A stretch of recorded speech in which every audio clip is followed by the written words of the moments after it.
Best varicose veins చికిత్సనే పొందండి. నొప్పి లేని చికిత్స కోసం సంప్రదించండి ఎబిస్ హాస్పిటల్. నమస్కారం.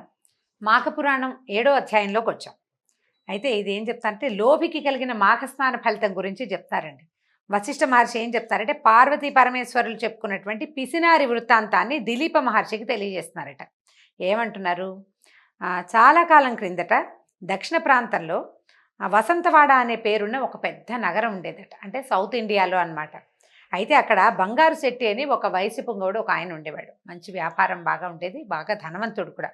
అయితే ఈయన పిసినారిగా మంచి పేరుంది ఆయనకి.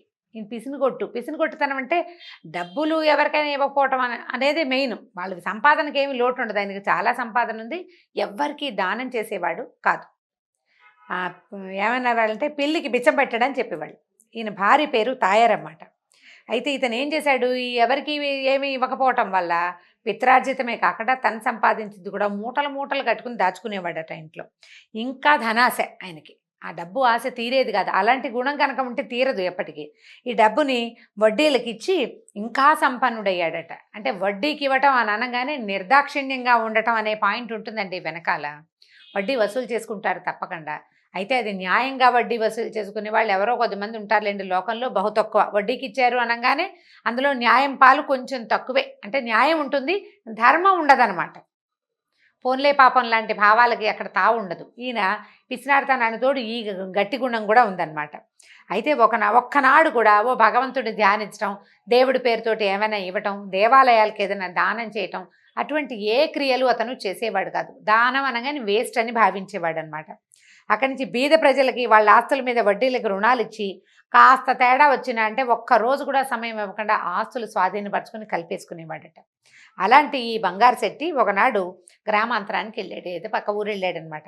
ఆ రోజు సాయంకాలం ఒక ముసలి బ్రాహ్మడు ఒక ఆయన వీళ్ళ వాకిట్లోకి వచ్చి ఆ బంగారు శెట్టి భార్య అయినటువంటి తాయారమ్మ గారిని చూసి, అమ్మ నేను ముసలివాడిని, నా గ్రామం చేరాలంటే ఇంకా 10 ఆమడలు వెళ్ళాలి, ఇప్పుడు చీకటి కాబోతోంది, మేఘాలు ఉరుతున్నాయి, కొంచెం చలిగాలిగా ఉందమ్మా, మీ ఇంటి దగ్గర ఈ రాత్రి గడపనివ్వవా, నీకు ఎంతైనా పుణ్యం ఉంటుంది అని అడిగాడు. పైగా ఏం చెప్పాడు, నేను సద్బ్రాహ్మణుణ్ణి, సదాచార వ్రతుణ్ణి, పొద్దున్నే ప్రాతకాలంలో ఇక్కడ ఈ పక్కన చెరువు ఉంది కదా, అందులో మాఘస్నానం చేసి వెళ్ళిపోతానమ్మా అన్నాడు.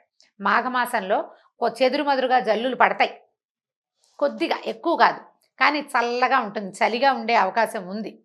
అయితే ఇలా అడిగేసరికల్లా ఈవిడ ఏమనుకుందంటే ఈయన ఎలాగూ లేడు, ఏ అర్ధరాత్రో వస్తాడు, ఏ తెల్లవారుజామునో అని అనుకుని ఏం చేసింది, జాలిపడి అరుగున తన ఈ వాకిట్లో అరుగు మూల కొంచెం శుభ్రం చేసి ఓ తుంగచాపేసి కప్పుకోవడానికి ఒక దుప్పటి కూడా ఇచ్చి, బాబు పడుకొని అయినా అని చెప్పింది.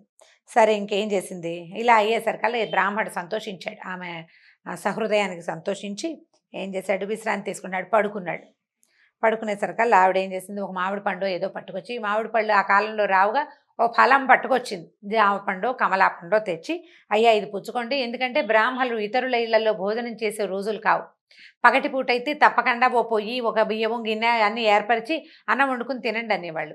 రాత్రిపూట పెద్దవాళ్ళు అన్నాలు తినరు, తర్వాత ఏమో వీళ్ళింట్లో తినే అవకాశము లేదు, ఆ పద్ధతి కాదు కదా అప్పుడు.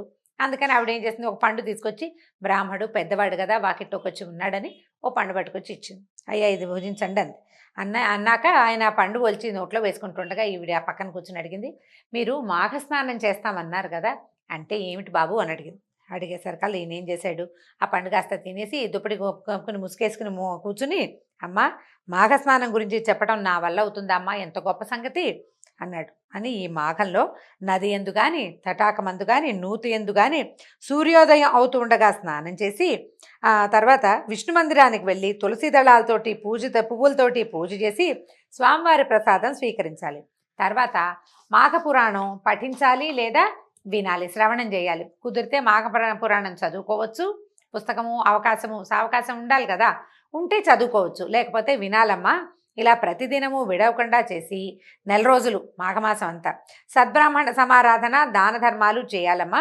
ఇట్లు చేసిన ఎడల అంటే ఈ రకంగా చేస్తే రౌరవాది నరక విశేషాల్లో పడకుండా ఉండేలాగా అశేషమైన పాపరాశి, మనం చేసుకున్నటువంటి రకరకాల పాపాలు నశించిపోతాయి. ఒకవేళ ఈ 4 రోజులు చేయలేరనుకో, చేయలేని వాళ్ళు వృద్ధులు, రోగులు ఒకరోజైనా అంటే ఏకాదశి నాడు కానీ ద్వాదశి నాడు కానీ పౌర్ణమి నాడు కానీ పై ప్రకారంగా చేస్తే సకల పాపాలు తొలగి సిరి సంపదలు పుత్ర సంతానము కలుగుతుంది. ఇది నా అనుభవంతో చెప్తున్నాను అని చెప్పేసరికల్లా ఈవిడ సంతోషించింది. అయ్యో ఎంత బాగుంది, రేపు మాఘ స్నానం చేయవలసిన రోజు, ఈయనెవరో వచ్చి మన వాకిట్లో విష్ణుమూర్తల్లే వచ్చి కూర్చుని చక్కగా చెప్పాడని సంతోషపడింది. తను కూడా వెళ్ళి ఆ పొద్దునే ఆయన పక్కన చెరువు నది స్నానం ఏదంటే ఒక వాగులాగా ఉంది, బహుశా నది తాలూకు ఒక పాయ అయి ఉంటుంది. అక్కడికి వెళ్ళి ఈయనతో పాటు నేను కూడా స్నానం చేద్దాం అనుకుంది. ఇంతలో ఏమైంది, బాగా చీకటి పొద్దెక్కాక పొరుగురికి వెళ్ళిన ఈ భర్త బంగారు శెట్టి గారి ఇంటికి వచ్చాడు.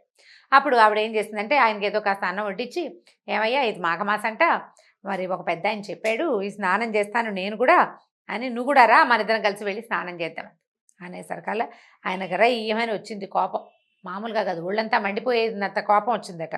పళ్ళు పటపట్ల కొరుకుతూ, నీ పిచ్చ కింద ఎవరు చెప్పారు ఈ పిచ్చి సంగతులు, మాఘమాసం ఏమిటి, స్నానం ఏమిటి, వ్రతం ఏమిటి, దానం ఏమిటి, ఇవన్నీ ఎవరు చేస్తారు, ఖర్చు తెల్లవారుజామున పోయి చల్లో స్నానం చేస్తే నీకు జలుబో దగ్గో వస్తే వైద్యుడికి ఇంకో ఖర్చు, అన్నీ ఖర్చులే అని చెప్పి చెడామడా కేకలేశాడు. అధిక ప్రసంగం చేస్తే నోరు నొక్కేస్తానన్నట్టు నోరు మూసుకుని కూర్చోమన్నాడు.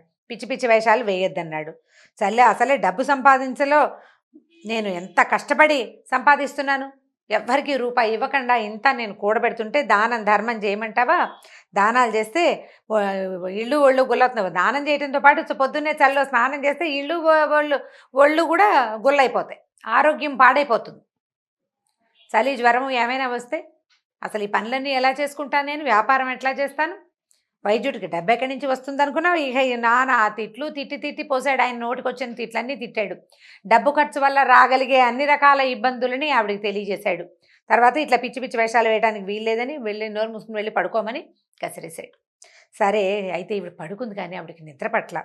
ఎప్పుడు తెల్లవారుతుందా ఈ మొగుడికి తెలియకుండా తను వెళ్ళి స్నానం చేసి వచ్చేద్దాం అనుకుంది. ఇది రాకపోతే పీడా పోయిరి, నేనైనా వెళ్ళి చేద్దాం స్నానం, పొట్టి స్నానం చేసి దేవుణ్ణి చూసినా కూడా ఫలితం వస్తుంది కదా, దానం చేయగలిగితే చేద్దాం. ఏ మధ్యాహ్నమో ఒక గుప్పెడి బియ్యం ఎవరికైనా ఇవ్వకపోతానా, పొద్దునే చేయలేకపోతాను, ఈయన ఎక్కడికో వెళ్తాడు వ్యాపారానికి, ఒక గుప్పెడి బియ్యం ఒక బ్రాహ్మడి చేతిలో పెట్టినా దాన ఫలితం వస్తుంది.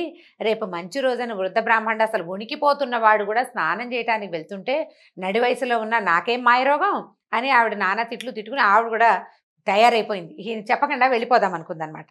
సరే తెల్లవారుజామున ఏమైంది, తెల్లారింది ఒక 5 అట్లా అయ్యి ఉంటుంది. కాలకృత్యాలు తీర్చుకుని ఈ వాకిట్లో వృద్ధ బ్రాహ్మణుడు లేచి వెళ్తుంటే చల్లగా ఆయన వెనకాలబడి వెళ్ళిపోయింది.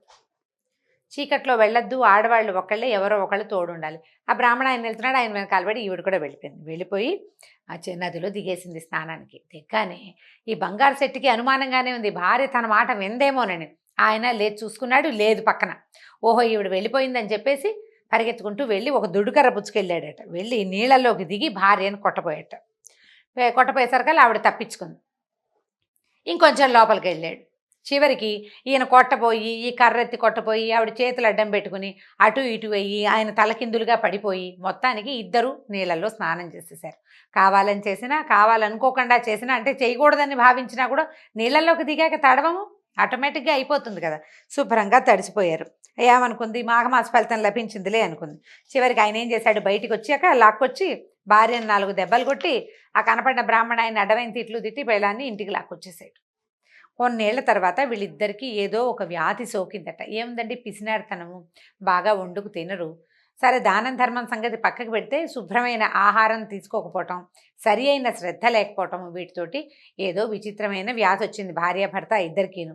కొన్నాళ్ళకి ఇద్దరు మరణించేసరికల్లా తాయారమ్మని తీసుకెళ్ళటానికి విష్ణుదూతలు, బంగారు శెట్టిని తీసుకోవడానికి కాలపాశాలు పట్టుకున్నటువంటి యమభటులు వచ్చారట.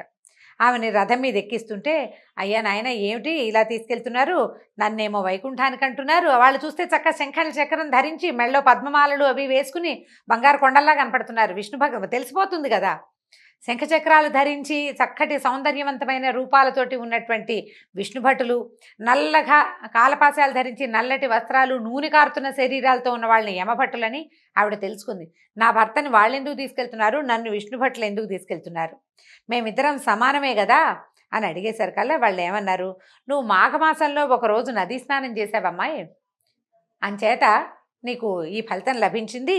నీ మొగుడేమో ఈయనున్నాడు కదా ఈ బంగారు శెట్టి, అన్యాయంగా ధనార్జన చేశాడు, అనేక మందిని పీడించాడు, ధర్మ న్యాయం లేవు అతనికి, పూజా పునస్కారం లేనే లేదు, అంచేత యమలోకానికి తీసుకెళ్ళిపోతున్నారంటే ఆవిడ ఏమందంటే, అయ్యా నేను ఒక్కరోజు స్నానం చేస్తే నాకు ఈ పుణ్య ఫలితం వస్తే నన్ను కొట్టడానికి నా భర్త కూడా నీళ్ళల్లో మునిగాడు కదా, ఇలాంటి శిక్షలో ఇలాంటి వ్యత్యాసం ఎందుకు వచ్చింది, మేమిద్దరం మునిగాం, నేను కావాలని మునిగాను, ఆయన కోపంతో మునిగాడు అనుకో, మాఘస్నాన ఫలితం నాకు లభించినప్పుడు అతనికి కూడా లభించాలి కదా అని అడిగింది. అప్పుడు ఈ యమభట్లకి సంశయం వచ్చింది, ఇదేమిటి వీడి చిట్టాలో ఏమో వీడు దుర్మార్గుడని, పిసినారివాడని, తర్వాత వడ్డీలకి డబ్బు తిప్పేవాడని, చాలామందిని బాధ పెట్టాడని, ఎందరిదో ఆస్తి కలిపేసుకున్నాడని అవన్నీ ఉన్నాయి చిట్టాలో, ఆ ప్రకారంగా వాడిని పోయి తీసుకురండి అని వీళ్ళకి ఉత్తరం వచ్చింది. కాగితం పుచ్చుకుని వీళ్ళు వచ్చేసారు, ఆజ్ఞని పట్టుకుని వచ్చేసారు. ఈమె చెప్పిన మాట వినేసరికల్లా వాళ్ళకి డౌట్ వచ్చి ఏం చేశారట, చిత్రగుప్తుడిని అడిగారట.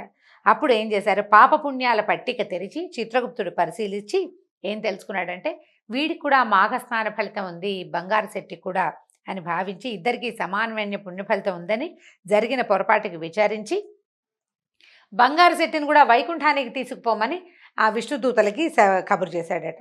తర్వాత ఈ ముందే వెళ్ళిపోయి విష్ణుదూతలతో ముందు కలిసి వెళ్ళిపోయింది కదా, ఈయనేమో యమదూతలతోటి వెళ్ళి నరకద్వారంలో నుంచున్నాడు. ఆవిడ అయ్యో నా భర్త సంగతి ఏమవుతుందని బెంగపెట్టుకుంటూ అక్కడ కూర్చునుంది. అప్పుడు ఈ విష్ణుదూతలు ఈయన బంగారు విమానంలో ఎక్కించి ఆయన కూడా తీసుకెళ్ళి అక్కడ వదిలిపెట్టారట. భార్యాభర్త ఇద్దరు చాలా సంతోషించారు, ఒక చోటే ఉన్నామని భావించారనమాట.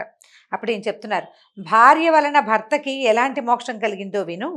భర్త దుర్మార్గుడైనా పిసినుగొట్టుగా వ్యవహరించిన భార్య యథాలాపంగా పెద్దగా అంటే చాలా అత్యద్భుతంగా ఉంటుందని భావించాల. బ్రాహ్మణ ఆయన చెప్పాడు చెయ్యాలనుకుంది. ఆమె మాఘస్నానం చేసినందుకు ఆమెను శిక్షించడానికి వచ్చిన భర్తకు కూడా వైకుంఠ ప్రాప్తి కలిగింది.